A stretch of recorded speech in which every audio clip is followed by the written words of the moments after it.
Without any further delay, I will hand over the proceeding back to Admiral Ashok Kumar. So, Yeah, thank you. Maybe we can just wait for about a couple of minutes as people walk in.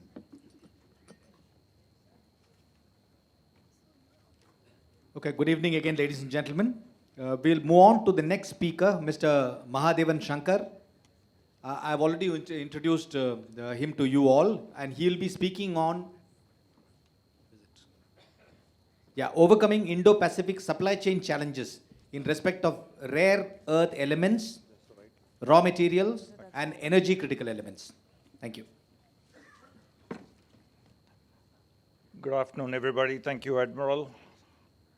Admiral Karambir, Admiral Lamba, and Admiral Chauhan is missing in action, but we'll hold him disciplined to later.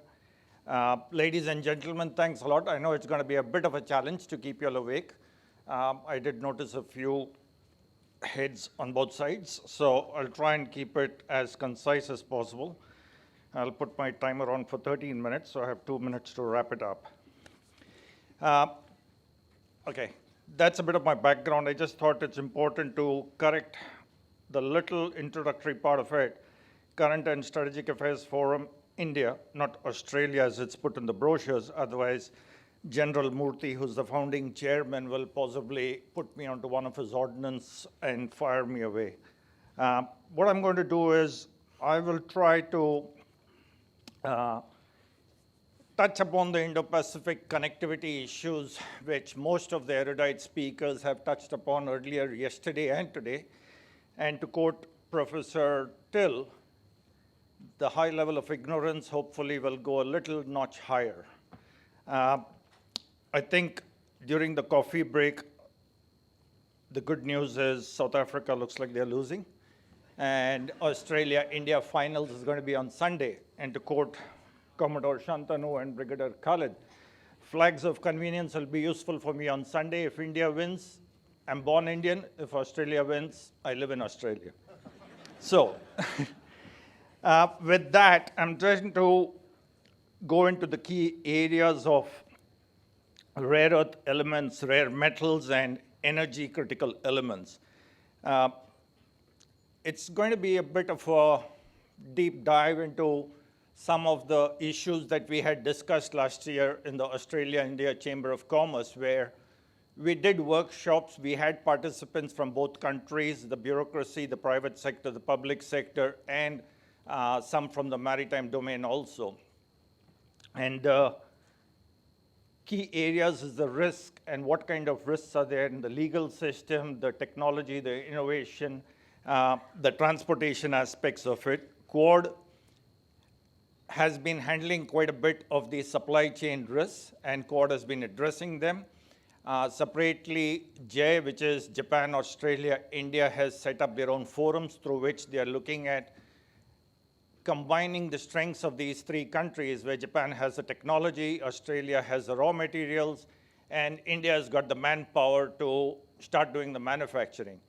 So the big question is, yesterday was a lot of the China bashing happened, and my focus will try and be is how do we decouple from China so that India can become the hub of the manufacturing because of its low cost wage base as well as low cost of production and the many incentives that PM Modi and his government is putting out. What I would like to do is I'll touch on the exploration and technology, a bit of the markets and investments, but at the end I'll try and summarize and try and give it the whole geopolitical aspect of it. So to start with, on exploration technology, the key areas is to identify. It's like going to a doctor and saying, I need a medicine. You need to identify the problem. And the problem is basically which are the critical minerals that are in demand. Phone, technology, everybody needs this. Critical minerals are involved in this. In terms of defense equipment manufacture, there's a lot of critical minerals involved in it. In fact, I used to keep joking to some of my mates in Canberra saying Australia ships a lot of its critical minerals and ores to China. The Chinese manufacture these wonderful naval ships, and they come and sit across the coast of Australia saying, hey guys, we're going to come over and take you over. So there is a bit of thought process required in terms of de-risking each country from your supply chains, which is predominantly based in China. Now, how do you achieve that? You got to implement some systems out there. When I say systems, I think I'm a chartered accountant by profession, so I will not go into the metallurgical aspects and the technology aspects, but having been involved in a lot in the mining sector and manufacturing companies, I do believe it's important to have some SOPs and to have some standardization. Now, this standardization will have to go across all the countries. Now, we know what's happening in the rare earth space and rare metal space. The energy critical elements, if you take electric vehicles, for example, the Japanese have their charging technology, the Chinese have theirs, the European have theirs, the American have theirs. India is developing its own. So how do we try to synergize and make sure these technologies are going to be standardized in some shape or form so that, to use the defense language, there's interoperability, so that what's being used and manufactured in India is compliant with global standards and it satisfies the demand. That goes to my next point about, oh, sorry, I thought I'll put this. This is one of the slides I stole from the workshop that we did in the Australian India Chamber of Commerce. It kind of brings out the key components of what we need to look at. The whole focus is Australia, India. So if we take the Indo-Pacific and we fold it as a page with India in the center, the same would apply to the African continent, which is also resource rich, just like the Australian continent.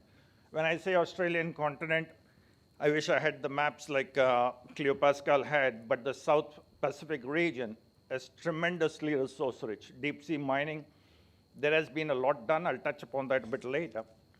So the key partners that can come together in the Indo-Pacific region, Australia, India, Japan, Korea, ASEAN. Of course, in US and UK, they have their presence.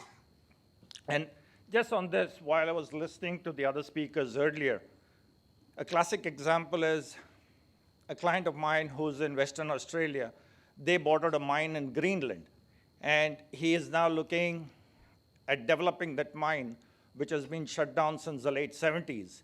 That particular mine has rare earth metals, which were used in World War II to strengthen the aircraft so that the aircraft could fly long distance across the Atlantic. That same technology and that same rare earth metal is now much in demand across the whole defense manufacturing space. And also, it applies to healthcare and different manufacturing of products. Markets and investments. Of course, like I think Admiral Chauhan had said, trade determines, there he is, he comes walking, talk to him. Trade determines the challenges that are there. It's all about the flow of the money. In fact, when they were talking about the flags of convenience, I could just see a lot of red alarm bells ringing out there in terms of the amount of money laundering that can happen on the high seas. So why I'm trying to put that in perspective is, yesterday we heard what Sarah had to say about what happened in the waters out there with Chinese anchor. The markets are going to determine the amount of investment. India is one of the largest markets, it's burgeoning. The Chinese have been struggling to retain their markets. A lot of the manufacturing base is shifting to ASEAN countries. Bangladesh is picking up a lot. Vietnam is picking up a lot. Indonesia is picking up a lot. And India obviously has a massive work base. So the question is, where would we like to be?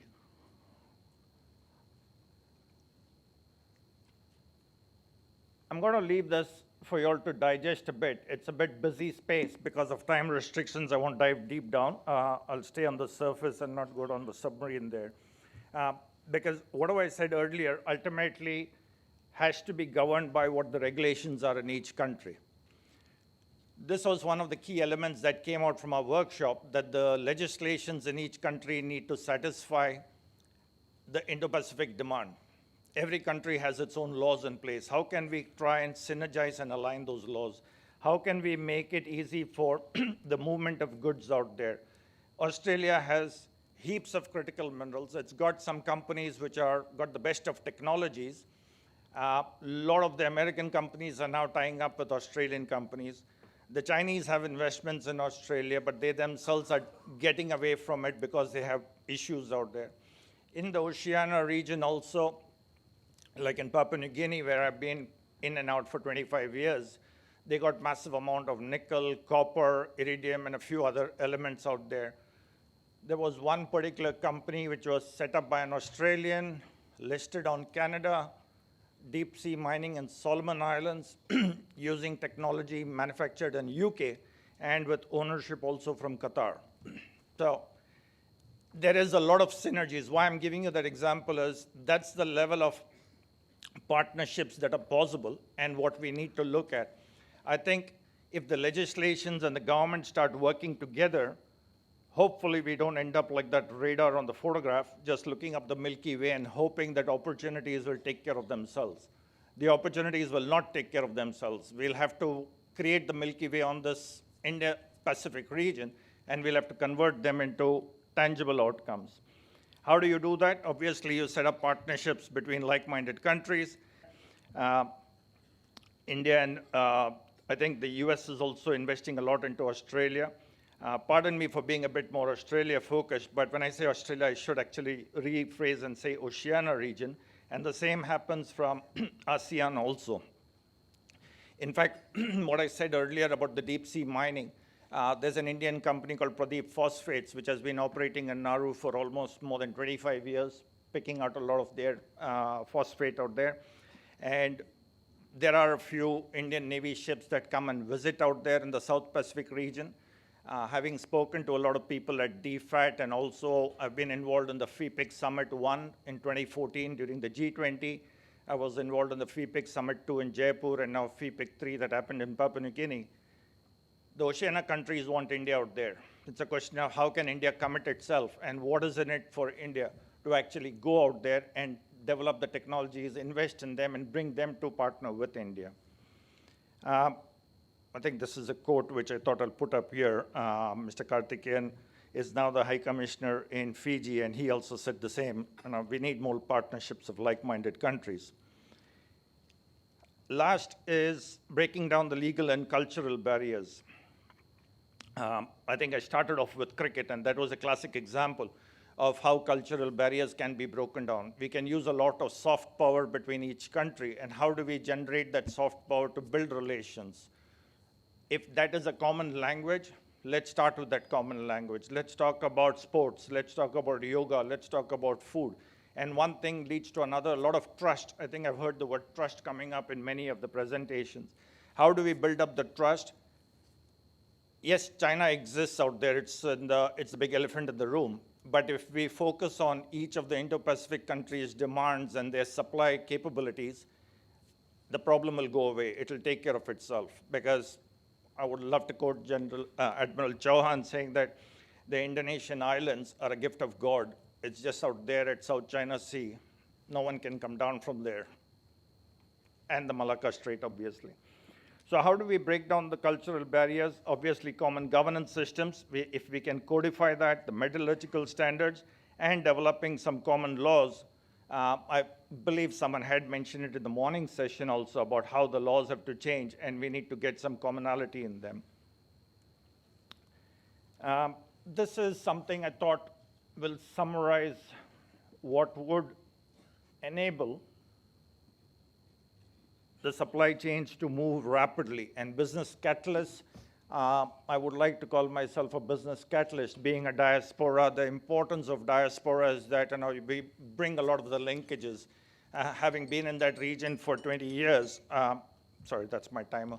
Having been in that region for 20 years, we tend to have a lot of linkages and networks, and we're able to use those networks, leverage it to achieve some tangible outcomes. Captain Alistair Cooper touched upon some of the deep sea critical infrastructure capabilities that Australia has.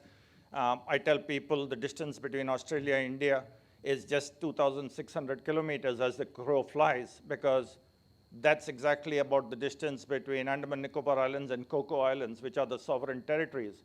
So if we take care of the slocks between Andaman Nicobar and Cocos, there is a full maritime route that's capable of being developed. Just now, all the maritime goes through Singapore, Indonesia.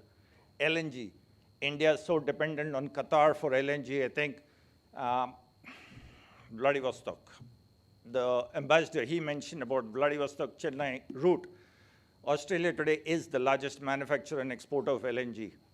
And unfortunately, even in Australia, we don't have LNG for domestic market obligations. So how can India participate in Australia and take a lot of LNG directly, bring it to the East Coast, where the VLCCs come and berth on the East Coast is another question. So I'll just restrict myself to the critical minerals and LNG and these kind of resources.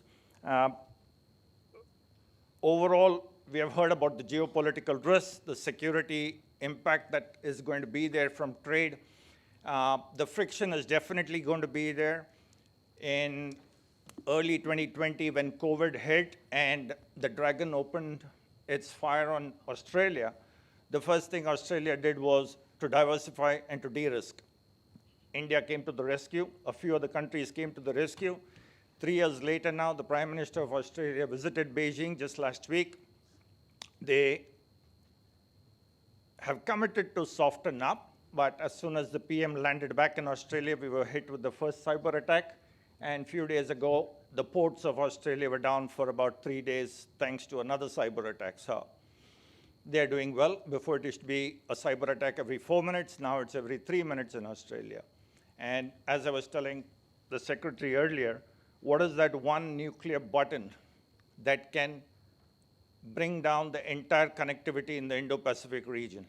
What is it? We need to identify that. We need to create systems. Digitization is a fantastic thing. It's going to be the future. But how do we protect ourselves tomorrow if it happens? What happens to DP Port a few days ago in Australia? If it happens to India, if it happens to Indonesia or Malacca Strait, how do we move to manual systems? And within 24 hours, not waiting for 72 hours, not waiting for some anchor to drag itself for 100 kilometers saying there's an accident. So I'll leave these thoughts over there, and happy Deepavali. Hopefully we'll have a few more interesting questions, and I kept everybody awake. Admiral, I will hand it over back to you. Thank you.